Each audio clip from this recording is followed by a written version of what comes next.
Tes.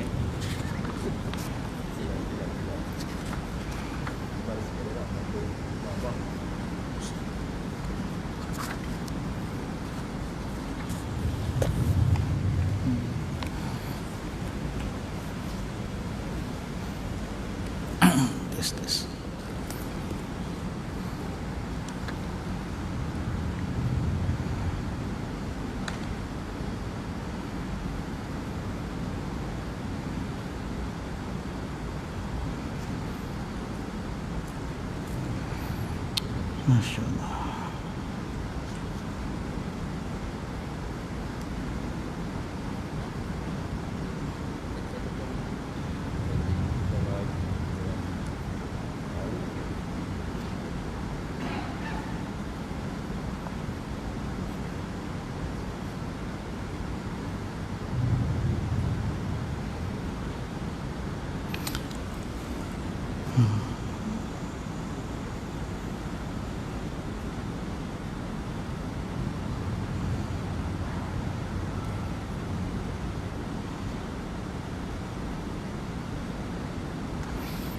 أعوذ بالله من الشيطان الرجيم بسم الله الرحمن الرحيم الحمد لله رب العالمين حمدا يوافي سلطانك اللهم صل على سيدنا محمد طب القلوب ودوائها وعافية الأبدان وشفائها ونور الأبصار وضيائها وعلى آله وصحبه وبركاته والسلام الحمد لله رب العالمين السلام عليكم ورحمة الله وبركاته الحمد لله والشكر لله على نعمة الإيمان والإسلام وكفى به من نعمه والصلاة والسلام على أشرف الأنبياء والمرسلين سيدنا مولانا محمد وعلى آله وصحبه أجمعين أما بعد. Alhamdulillah, bersyukur kita kepada Allah Subhanahu wa taala dapat kita sambung lagi pengajian kitab Minhajul Abidin karangan Al-Imam Al-Ghazali rahimahullahu taala. Di mana kita telah pun sampai pada muka surat 53. 53 dan sungguhnya lebih kurang 12 baris pada bawah ke surat 53. Qala musannif rahimahullahu ta'ala wa nafa'ani iyaya wa iyakum bi ilmihi wa barakatih. Qal, dan sungguhnya dihikayat bahwasanya adalah Zurarah bin Abi Aufa, Zurarah bin Abi Aufa rahimahullahu ta'ala. Siapa Zurarah ni? Seorang tabi'in Al-Qurshi Al-Basri. Hidup sekitar tahun 90 Hijriah. Beliau ni mati dalam solat ketika membaca ayat fa idza naqara fin naqur. Mati tengah sembahyang, tengah solat. Kibarut tabi'in, orang ahli ibadat, ramai orang ahli tabi'in ni, mereka ni orang yang Nabi puji. Perangai-perangai mereka, sikap-sikap mereka ni dipuji oleh Allah, dipuji oleh Nabi SAW. Sehingga Nabi bersabda, khairu qarni qarni, thumma ma yalihi, thumma ma yalihi.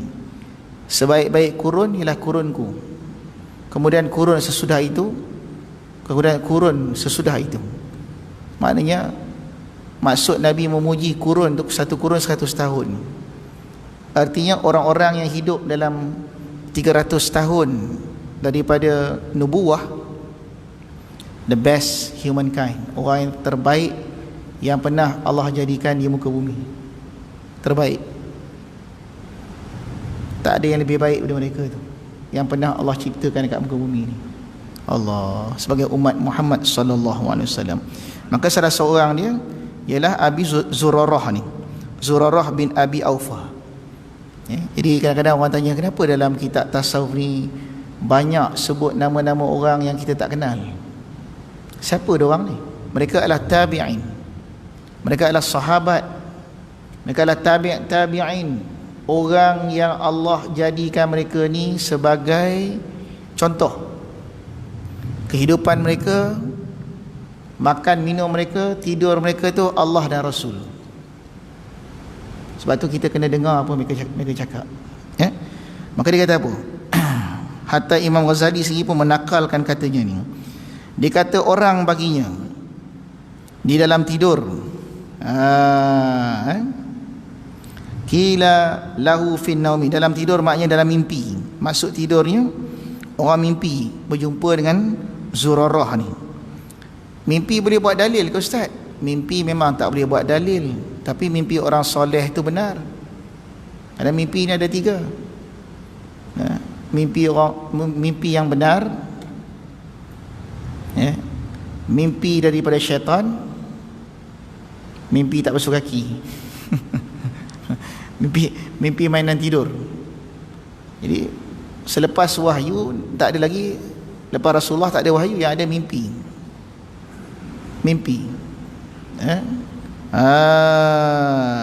Sehingga Imam Bukhari pun mensabitkan satu bab khas tentang mimpi ini, ru'yah salihah, tentang mimpi orang soleh.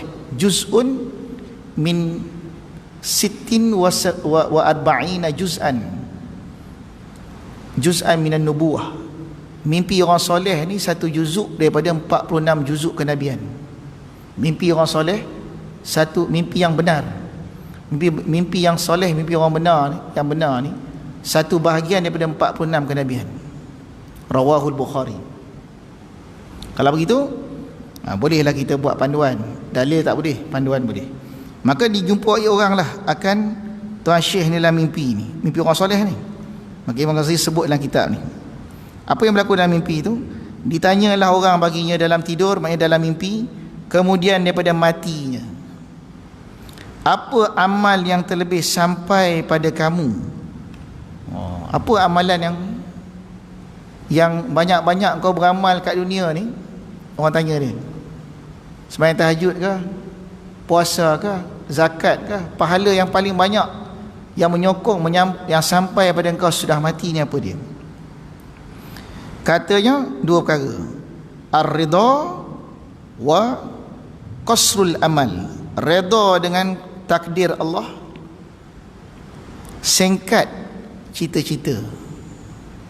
Maknanya singkat angan-angan. Qasrul amal. Kalau yang keji apa? Tulul amal lah. Tulul amal tu tak elok lah, panjang angan-angan, nak hidup 1000 tahun. Lawan dia qasrul amal, pendek angan-angan, pendek fikiran dia, mungkin besok mati.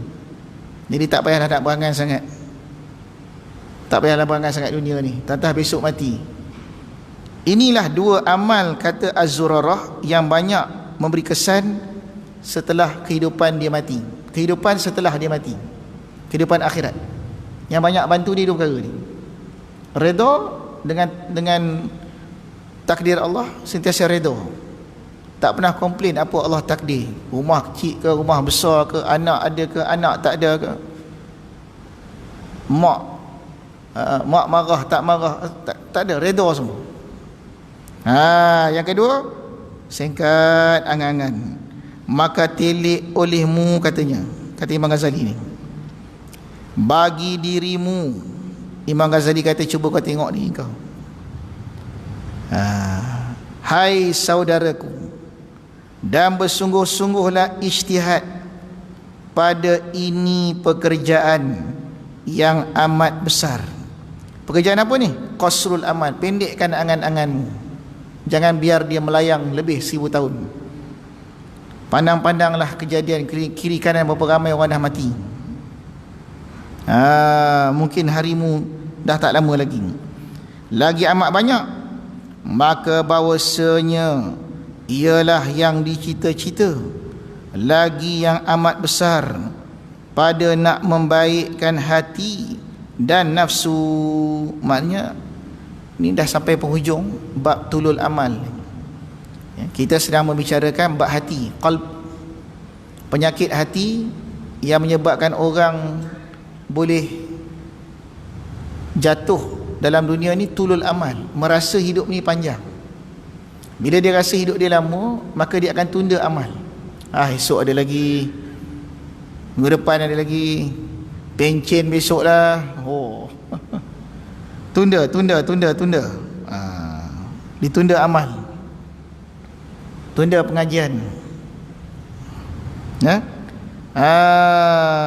Maka dia kata apa lagi ni? Maka dia kata lagi, maka bahawasanya inilah yang membaikkan hati dan nafsu. Bermula Allah Ta'ala waliyut taufiq bimannihi wa fadlihi wa rahmatih. Allah Ta'ala lah yang menguasai taufik. Taufik ni makna kekuatan nak beramal ni datang pada Allah. Taufik, Allah cipta kekuatan kat diri kita ni, Allah jadikan kita ni boleh beramal, tu taufik. Bimannihi, dengan pemberiannya, wa fadlihi, dan kurnianya, dan rahmatnya. Dalam kitab Minhajul Abidin ni, setiap bab dekat akhirnya mesti Imam Ghazali sebut dengan taufik, mengisyaratkan fana filah. Orang yang cakap macam ni orang fana ni, sikit-sikit taufik Allah, sikit-sikit dengan izin Allah. Kekuatan diri tak ada, yang ada hanya kekuatan Allah. Nak berjaya macam ni kalau Allah bagi taufik. Habis. Dan adapun hasad, malam ni kita masuk satu bab baru tentang penyakit hati. Kenapa kita nak sungguh-sungguh mengaji tentang bab hati ni? Apa kena-mengena dengan akhirat? Allah Subhanahu wa ta'ala berfirman dalam Al-Quran, yauma la yanfa'u malun wala banun illa man atallaha biqalbin salim. Hari kiamat ni tak ada manfaat. Harta kamu, anak kamu tak ada manfaat, tak boleh tolong, kecuali orang yang kembali kepada Allah dengan hati yang salim, sejahtera, hati yang bersih. Ini kita tengah belajar ni, apa penyakit hati, macam mana nak bersihkan. Maka antara penyakit hati yang besar, hasad, dengki. Maka bahwasanya hasad itu yang memfasad, membinasakan akan taat, yang membangkitkan atas segala kejahatan. Dengki. Apa tu dengki? Apa tu hasad? Dalam bahasa Arab, dengki ini ada dua perkataan. Hasad, satu lagi ghibtah. Ghibtah dipuji, hasad dikeji. Apa beza dua ni? Hasad bercita-cita mendapat nikmat yang dikurnia Allah kepada orang lain dan dihilangkan nikmat daripada orang itu. Saya ulang, apa tu hasad? Bercita-cita mendapat nikmat yang Allah bagi ke orang, dan nikmat itu hilang dari orang itu. Ringkasnya, bercita-cita nikmat Allah bagi ke orang tu pindah kat diri dia. Dia tak boleh tengok orang lain dapat lebih dari dia. Kenapa pula dia pula dapat kerja tu? Aku lebih layak. Mana boleh dia? Patut aku. Tu hasad nama dia, dengki. Aku bukan dengki tau, tapi nak beritahu lah, dia memang tak layak. Dengki lah tu. Orang dengki ni, ayat standard dia apa? Aku bukan dengki, aku bukan tak puas hati, tapi sepatutnya dia tak layak tu. Cuba tengok betul-betul, aku dah lama, tak ada orang dengki macam aku dia dengki. Yang masalah ni, kerana dengki tu bercita-cita nikmat yang ada ke orang tu pindah kat dia. Ghibtah apa ghibtah? Ghibtah bercita-cita mendapat nikmat seperti orang lain, tetapi tidak bercita-cita hilang nikmat itu. Dia berniat kalau boleh nak dapat nikmat macam orang tu. Seronoknya tengok Pak Haji tu, tiap-tiap tahun pergi haji. Kalaulah kita kaya macam dia, kan seronok dapat naik haji tiap-tiap tahun. Itu ghibtah. Dia nak nikmat macam orang lain, tetapi tidak bercita-cita hilang nikmat itu dari orang itu. Ini ghibtah, ini dipuji. Maka Rasulullah suruh kita dengki atau ghibtah pada dua perkara. Orang ada harta, dibelanjakan di jalan Allah, ghibtah dia. Kita pun nak buat macam tu. suka derma pada orang. Yang kedua, orang ada ilmu, rajin mengajar. Kita pun nak jadi macam tu, nak dapat ilmu, nak jadi orang rajin memberi ilmu pada orang. Tak apa. Tapi kalau dia macam ni, Cik Mat, malam ni ada pengajian, ustaz sekian-sekian, alah, ilmu dia tu celah gigi aku je, celah gigi kan. Itu semua aku dah khatam dah, kecil-kecil tu, umur 10 tahun dah khatam dah. Boy, tu dengki nama tu. Aku punya ilmu lebih lagi. Habis. Dia faham hasad faham tu. Jadi hasad ni bahawasanya dia membinasakan taat, yang membangkitkan atas segala jahat. Puncanya dengki. Dengki itu apa dia? Tak puas hati nikmat yang Allah bagi kat orang lain. Maknanya orang dengki ni sebenarnya dia, hakikatnya dia tak puas hati dengan pembahagian qada Allah. Ringkah kita gitu. Zahirnya dia tak puas hati orang ni dengan orang tu. Sebenarnya sudut tauhid, dia sudah tak berpuas hati dengan takdir Allah, qada Allah tu. Jadi kalau orang ni kaya, orang ni miskin, orang ni lebih dari dia, dia tak puas hati dengan qada Allah. Sebab tu dengki ni sangat dibenci oleh Allah. Penyakit yang menyebabkan iblis terkeluar dari syurga bukan malas sembahyang, bukan pasal dia tak rajin puasa, Azazil tu, pasal dia dengki kepada Adam AS. Dia tak nak tunduk kepada Adam AS. Takabur, dengki, nak nikmat yang Allah, kehormatan diberi pada Adam, dia dapat. Na'udzubillah. Tu dia. Lepas tu dia kata apa lagi? Dan bahawasanya penyakit yang amat besar yang dibalakan dengan dia, kebanyakan daripada qari Allah.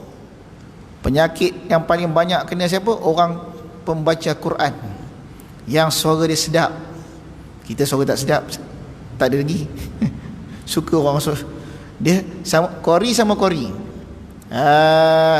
Suara dia tu tak boleh, aku punya suara lagi sedap, qari. Dan ulama kerana memandang ilmunya, bahaya ilmu ni, sehingga keluar pepatah kalam ulama, asyaddu hijaban al-ulama summa az-zuhad, al-ulama summa az-zuhad summa al-ubadat. Ubad, 3 orang ni paling teruk terhijab dengan Tuhan. Ulama terhijab dengan ilmu, dia pandang ilmu tu dia punya, terhijab dengan ilmu, susah nak merendah diri, tak boleh tengok orang lebih. Zuhud, orang zuhud terhijab dengan zuhudnya, dialah paling zuhud, dialah orang paling benci dunia. Ubad, ahli ibadat, terhijab dengan ibadatnya. Na'udzubillah min zalik. Ni nak kena mengaji ni supaya kita tak terlibat dalam tu. Maka dia kata apa lagi ni? Istimewa pula orang awam dan orang jahil hingga dibinasakan mereka itu. Nak bagi tahu sini, hatta ulama dengan ilmunya sendiri pun belum tentu selamat daripada penyakit dengki, apa lagi orang awam. Jangan kita salah faham, alah ulama pun dengki, tu tak faham nama tu. Yang patut kita faham, dengki ni penyakit yang punya susah nak buang. Sampai ulama yang dah banyak ilmu ni, kalau dia tak duduk bawah kaki Tok Wali pun susah nak buang, kerana perasaan melihat ilmu dia banyak, melihat kata diri dia tu berilmu lebih pada orang lain.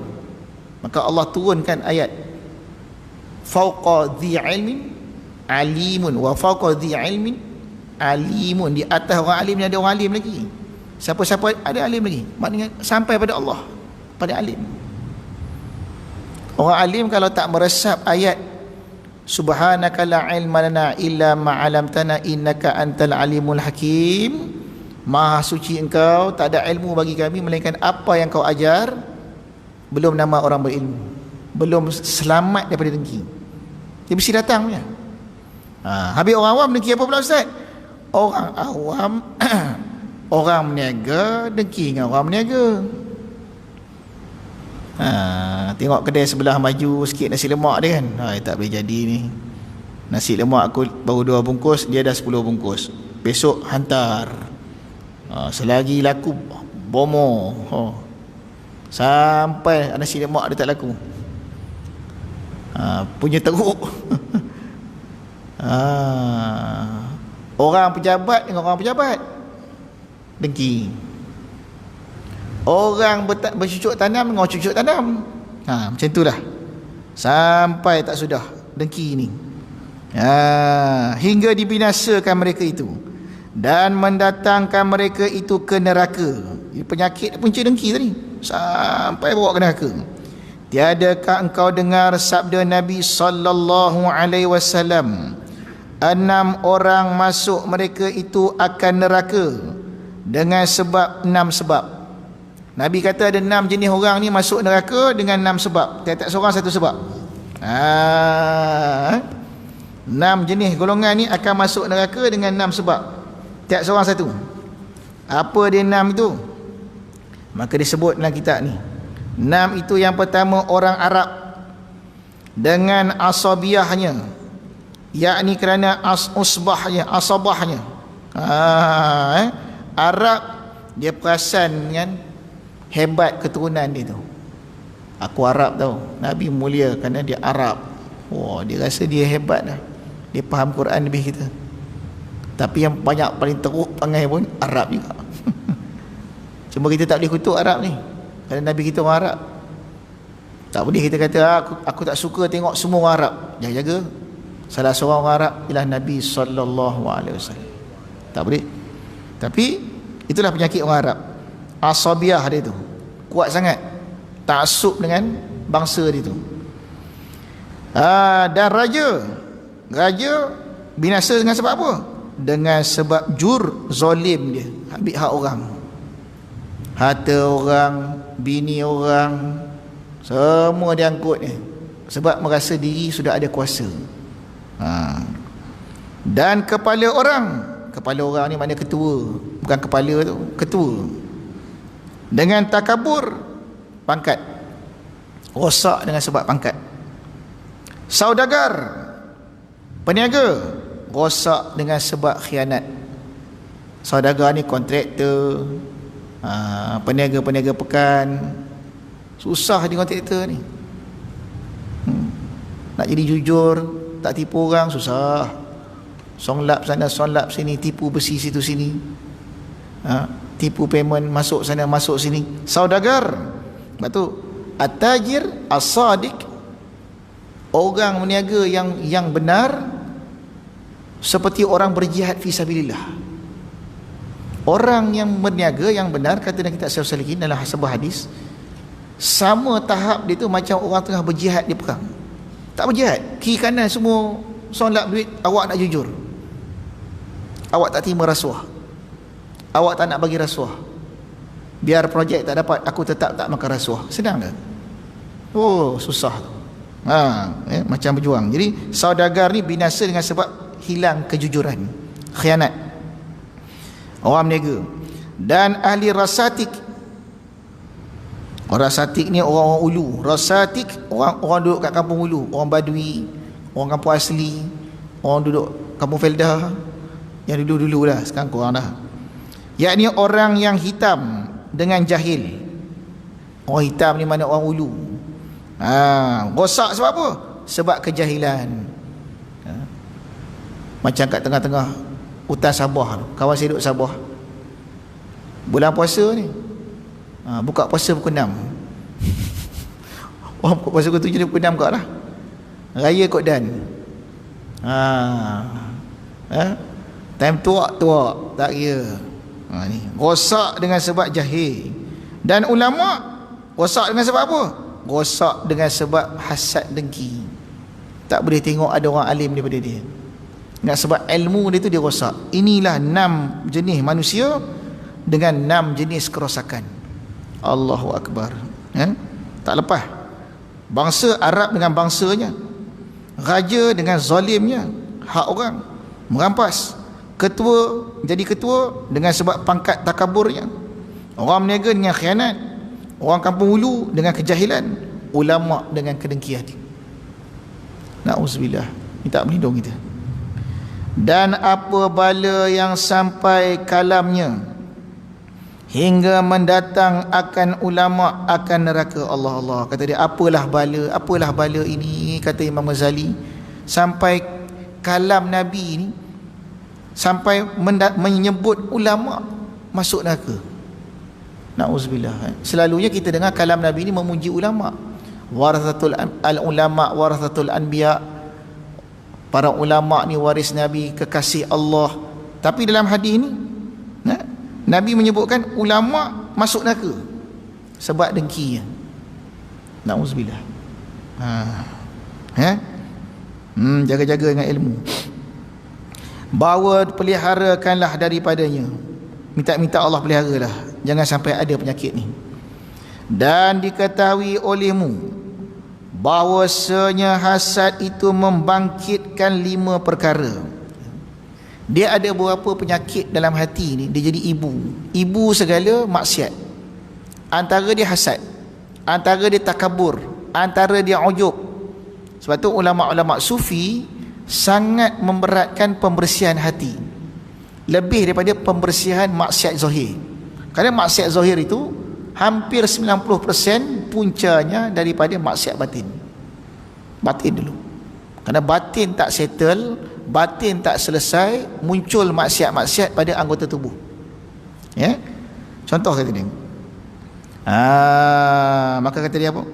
Dan ketahuilah olehmu, dengki itu membangkitkan, makna membuahkan 5 perkara. Yang pertama, membinasakan taat, binasa amal-amal taat yang lain. Sabda Nabi sallallahu alaihi wasallam, al-hasadu ya'kul hasanat kama ta'kulun naru hataba. Bermula hasad dengki itu memakan akan kebajikan seperti mana memakan api akan kayu yang kering. Apa maksud Nabi ni? Hadis ni selalu kita dengar. Orang dengki, Nabi kata dia menyebabkan amal ibadat dia ni habis terbakar secepat api menyambar kayu kering. Tak pernah ada satu penyakit hati yang Nabi mencela secela hasad. Kalau yang lain-lain, zina, paling-paling berzina ni dosanya sekian-sekian. Dosa yang ini macam ni begini, Nabi sebut dosa dia apa. Tapi bila sebut bab dengki ni, memakan segala amal ibadat lain. Kita sembahyang banyak ni, rajin, dai hitam, naik haji tiap tahun, dengki. Dengan sebab dengki kita ni habis semua pahala ni. Apa sebab? Kerana bila kita dengki, dia menyangkut ketauhidan dengan Allah. Bila kita dengki, kita tak puas hati dengan pembahagian takdir Allah, qada qadar Allah. Tak berpuas hati dengan sifat pemurah Allah, maka marah Allah. Maka Allah menghukum orang tu, batalkan segala ibadat dia ni, batalkan segala pahala dia ni. Secepat mana? Secepat api menyambar kayu kering.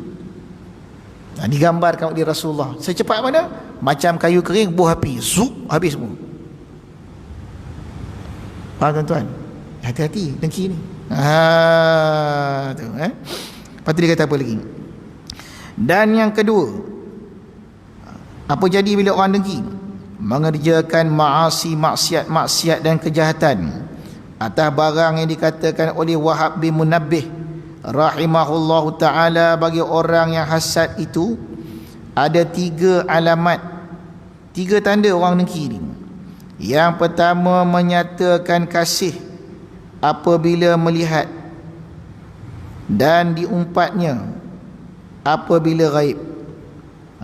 Tanda orang dengki ni, bila depan kita ni manis betul mulut, lebih pada orang lain. Allah cik, Allah, alhamdulillah bagusnya, baru balik haji ke?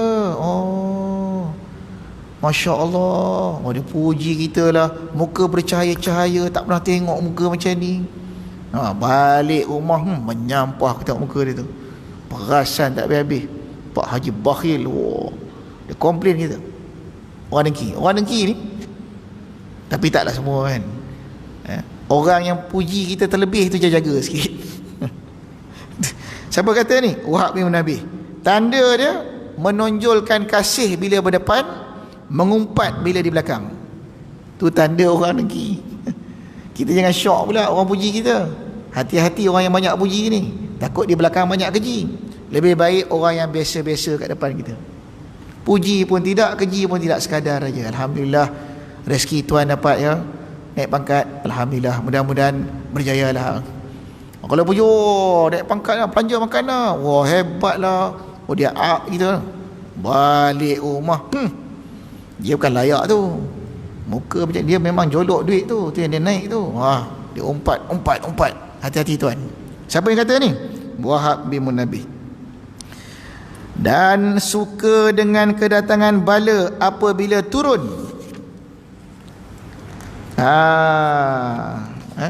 Suka dengan kedatangan bala apabila turun. Bila kita kena bala, dia lah orang paling seronok sekali. Padan muka. Memang patut dia kena pun. Aku dah kata dah, duit dia tu duit haram tu. Kita kena bala, dia hentam je cukup. Ni orang dia. Alamat tu dengki tu. Dengki orang tu. Kata syekhku, guruku, dan memada akan dikau. Kata Imam Ghazali, berkatalah, kata syekhku. Ni bila Imam Ghazali kata syekhku ni, biasanya Abu Bakar Al-Warraq, guru dia tu. Qultu wa hasbuka, katanya. Dan memada akan dikau bahwasanya Allah Ta'ala menyuruh dengan berlindung daripada kejahatan hasad. Hasid ni orang yang dengki. Mana Allah Ta'ala suruh kita berlindung orang dengki ni? Firman Allah Ta'ala, wa min syarri hasidin idza hasad, qul a'udzu birabbil falaq min syarri ma khalaq wa min syarri ghasikin idza waqab wa min syarri hasidin idza hasad. Aku berlindung dengan Engkau ya Allah daripada kedengkian orang yang berdengki. Dijadikanlah salah satu surah ayat pendinding, mendinding daripada orang dengki. Allah sendiri suruh kita berlindung pada orang dengki. Allah perintah kita ni, minta dengan Allah, lindunglah aku pada orang dengki. Kerana orang dengki ni boleh buat macam-macam. Macam-macam dia boleh buat. Dia jatuhkan kita, dia rosakkan kita, difitnahnya kita, macam-macam. Dan daripada kejahatan orang yang hasad, seperti barang yang disuruh minta berlindung daripada syaitan. Biasanya kita ni disuruh berlindung daripada syaitan. A'udzubillahi minasyaitonir rajim. Ada pula wa min syarri hasidin idza hasad. Maknanya bahayanya orang dengki ni sama pangkat dengan setan. La haula wala quwwata illa billah. Dan daripada sihir, hingga bahwasanya tiada menolong dan tempat berlindung melainkan dengan Allah Rabbil Alamin. Allah suruh kita berlindung daripada syaitan, daripada sihir, nafathati fil uqad. Turun Qul a'udzu falaq ni ketika Nabi disihir. Dalam sebuah telaga tu dicampak. Betul? Turun ayat, suruh Nabi baca ayat ni, akhirnya jumpa patung-patung yang dicocok-cocok jarum. Jadi maknanya orang Nabi, Allah suruh Nabi berlindung daripada orang kaki sihir, suruh berlindung daripada setan, suruh berlindung pada orang dengki. Ya Rabb, orang dengki sama pangkat. Ya Allah. Dan tempat berlindung, tak ada tempat berlindung melainkan dengan Allah. Jadi maknanya kalau orang dengki dengan kita, jangan balas, cepat-cepat berlindung dengan Allah. Jangan risau, jangan takut, jangan pergi jumpa bomoh pula, lawan pula dah, pergi fight pula. Saya dengar bomoh ni orang dengki kat engkau ni, ini oi teruk ni, ada rasa sikit buruk dah, ada aku dah kata dah, tu dia lah tu. Kau ada makan tak? Dia makan. Ada makan biskut. Biskut yang kau makan tu lah, biskut yang kau makan tu. Tapi Tok Bomoh tu, itu bulan lepas. Bulan lepas sekarang baru kesan. Sekarang baru dia dah rasa kesan tu. Dah sebulan dah. Kau jangan main biskut itu, biskut bomo. Dia pusing lah kita. Kita pun ya. Tak payah tuan-tuan. Orang dengki ni berlindung dengan Allah. Orang dengki ni bila kita berlindung dengan Allah, Allah akan balas kedengkian itu. Dengki itu kan dibalas balik. Disebutlah sebuah kisah tentang seorang penasihat raja yang sangat baik sangat, selalu menasihat raja yang baik. Raja pun sayang, maka dengkilah menteri-menteri yang lain ni. Menteri dengki. Lepas tu fikir macam mana nak buat supaya raja ni bunuh penasihat ni. Dapat idea, menteri-menteri pun pakat dijamunya penasihat raja ni makan satu hidangan, dibubuhlah bawang merah sebanyak-banyaknya. Bawang merah, bawang putih banyak, bawang sedap. Penasihat raja pun makan. Bila makan mulut busuk. Sedap. Dia bagi kat raja makan. Dia bagi pada raja tu makan. Sultan makan. Sultan makanlah, makan. Busuklah mulut raja ni. Raja pun tak perasan. Lepas tu menteri tu kata, Tuan tahu tak, apa ni, penasihat raja ni, dia bila dekat dengan tuan, dia tuduh tuan ni mulut busuk. Ya ke? Tak percaya, cuba tuan panggil dia. Panggil lah. Bila panggil penasihat raja baulah mulut raja busuk, pun tutup mulut dia ni. Tutup macam ni. Raja pun betul lah, dia kata mulut aku busuk. Dia pun tulis surat kepada Al-Gojo. Hei Al-Gojo, apabila penasihat orang ini sampai kepadamu, kau kerat kepala dia, bunuh dan kerat kepalanya, dan bawa kepala itu kepadaku. Tulis surat. Lepas tu dia pun panggil, penasihat, mari. Ambil surat ni, tolong sampaikan ke Pulan bin Pulan. Baik tuanku. Penasihat pun bawa surat. On the way terjumpa menteri-menteri tadi ni. Menteri tu pun tanya, kau nak pergi mana ni? Nak pergi ni, utusan raja suruh bagi surat. Dia fikir ni mesti surat ni dapat hadiah ni. Tak apalah, biar kita orang hantar lah. Biar aku hantarkan. Kenapa nak hantar? Tak ni raja suruh. Tak apa, kau penat tu, biar kita orang hantar surat ni. Jadi dia pun ambil lah surat tu, pergi hantar pada Al-Gojo. Sampai di Al-Gojo, ni surat raja. Mana hadiah? Apa hadiah? Tunggu dulu. Tengok. Hai Al-Gojo, sila penggal kepala orang yang bawa surat ini dan berikan pada aku. Al-Gojo pun kerat kepala, bawa kepala. Betul? Besok tu penasihat datang kat istana macam biasa. Terkejut raja. Hantu ke ni? Lepas tu datang Al-Gojo bawa kepala tu. Ini perintah tuanku. Tengok kepala penasihat. Cerita dalam kitab. Cerita dalam kitab ni tu tentang penyakit dengki ni. Tak silap dalam kitab ni. Ada kisah orang dengki ni akhirnya kena diri sendiri balik. Syarat dia satu je tuan-tuan, berlindung dengan Allah. Asyraqa nurullah wa zahara kalamu wa thabata amrullah wa tawakkaltu Allah masya Allah wala haula wala quwata illa billah takhassantu bi khafi lutfillah wa bi lutfi sun'illah wa bi jamili dzikrillah wa bi quwwati sultanillah wastarjatu bi Rasulullah sallallahu alaihi wasallam tabarra'tu min hauli wa quwwati wasta'antu bi hauli wa quwwati. Berlindung dengan Allah. Paling kurang sebut la haula wala la. Lepas nanti Tuhan balas, tapi kena sabar, syarat sabar. Ni ajar ni. Macam mana nak berdepan dengan orang yang berdengki dengan kita. Sikit lagi. Benda ni kata apa lagi? Dan yang ketiga dan ketiga, penat dan cita dan duka daripada ketiadaan faedah. Orang dengki ni dia penat dan bercita-cita dan duka cita daripada tak ada faedah, tetapi sertanya tiap-tiap dosa dan maksiat. Orang dengki ni tak senang duduk. Lagi dia dengki, lagi kita naik. Lagi orang ni dengki, lagi dia naik. Tambah panas. Maksiat tambah ni, dosa tambah. Seperti kata Ibn Samak rahimahullah ta'ala, tiada aku lihat orang zalim yang terlebih menyerupa dengan orang yang kena zalim daripada orang hasad. Lepas yang berkekalan, yakni hasad yang selama-lamanya. Pak tuan-tuan, Ibn Samak kata, aku tak pernah tengok orang zalim yang serupa keadaannya macam kena zalim. lebih pada orang dengki. Kerana orang dengki ni dalam hati dia tak senang duduk. Tak senang duduk. Lagi dia dengki, lagi Allah bagi pada orang yang didengki itu. Lagi panas.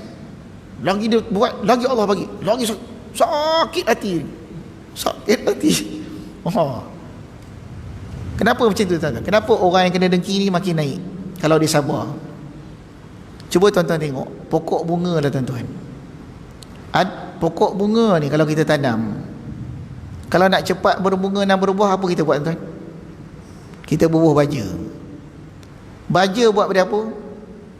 Tek ayam, tek kambing, tek orang. Adakah baja buat pada minyak wangi? Baja minyak wangi tak ada. Baja semua busuk. Bohlah baja, lagi busuk lagi bagus, lagi naik. Maka orang dengki ni macam baja. Lagi banyak dia fitnah, lagi banyak baja, lagi subur kita naik. Jadi kalau ada orang dengki, alhamdulillah, dengki lagi, subur. Pandangan tauhid, pandangan tasawuf macam tu. Jangan pandangan awam. Kena dengki sikit, oh tak jadi ni, dia sudah bagi aku bomoh siam ni, aku kena cari bomoh Burma pula. Kacau.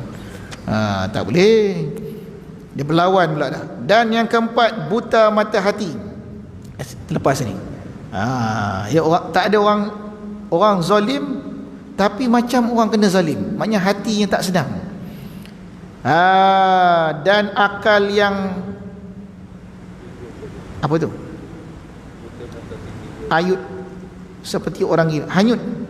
Akal yang hanyut seperti orang gila, dan duka cita yang berkekalan. Orang dengki ni hasad selama-lama, akalnya hanyut macam orang gila, hatinya sedih, duka cita, berkekalan.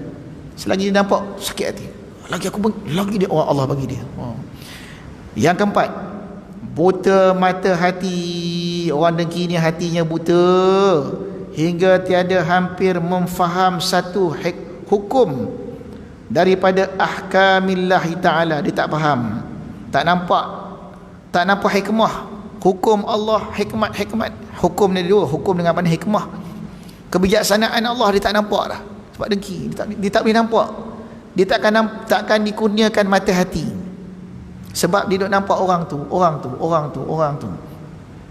Maka senya berkata Sufyan radhiyallahu anhu, lazimkan olehmu dengan panjang diam, memilih akan wara', dan jangan kamu jadikan loba di atas dunia. Jadilah engkau orang yang memelihara, yakni bagi agama Allah. Dan jangan kamu ta'anan, yakni mencelakan orang. Nescaya sentosalah engkau daripada lidah manusia. Dan jangan ada kamu orang hasad, nescaya segera fahammu. Faham tu? Jangan kamu jadi orang hasad, nescaya segera fahammu. Faham apa ni? Faham af'al Allah, faham sebalik sesuatu. Siapa yang nak faham sebalik sesuatu ni? Ainul basirah. Mata hati ni kerjanya memahamkan rahsia kejadian. Mata hati ni, kenapa Allah bagi? Hati faham. Allah bagi ini rezeki Allah bagi ini. Nak dapat hati yang boleh makrifah, memandang sebalik sesuatu. Kalau ada dengki, hijab. Dengki je dia hijab, dia tak boleh. Allah cabut makrifat itu. Tak nampak kerja Allah, dia nampak manusia je. Ni bala nombor 4 ni. Kalau kamu hilangkan dengki, nescaya segera fahammu. Faham apa ni? Faham tentang kerja Allah. Yang kelima dan terakhir, hirman dan khizlan. Hirman diharamkan, khizlan tergelicik, yakni diharamkan daripada tiap-tiap kebajikan. Orang dengki takkan dapat kebaikan, takkan dapat. Dan tiada beroleh taufik. Khizlan tergelicik, lawannya taufik. Allah takkan bagi dua perkara ni. Maka tiada hampir mendapat dengan kehendaknya, dan tiada dimenang atas seterunya. Seperti kata Hatim Al-Assam, bermula orang berkata-kata kejahatan orang suka cakap pasal jahat orang, tiada ada agamanya. Dan orang gaib itu tiada abid, yakni orang yang gaib daripada pengetahuan, tiada dibilangkan abid, dan orang yang mengadu, tiada mengadu-ngadu orang, suka memfitnah, mengadu, tiada kepercayaan, tidak amanah. Orang yang banyak hasud, tiada dapat pertolongan. Kataku, orang yang hasud betapa dapat tercapai dengan kehendak muradnya, dan kehendak itu menghilang, apa kehendak dia? Menghilangkan nikmat Allah Ta'ala daripada hambanya yang muslimin. Ni macam mana dengki ni nak boleh berhasil? Kerana makna dengki, bercita-cita hilang nikmat Allah daripada hamba yang muslim. Mana boleh? Kerana yang memberi nikmat itu Allah. Boleh lawan pemberian Allah? Tak boleh. Sebab tu kena banyak baca wirid. Allahumma la mani'a lima a'taita wala mu'tiya lima mana'ta. Allahumma la mani'a lima a'taita. Ya Allah, tak ada siapa boleh tegah kalau engkau dah nak bagi. Wala mu'tiya lima mana'ta, tak ada siapa boleh bagi kalau engkau menegah.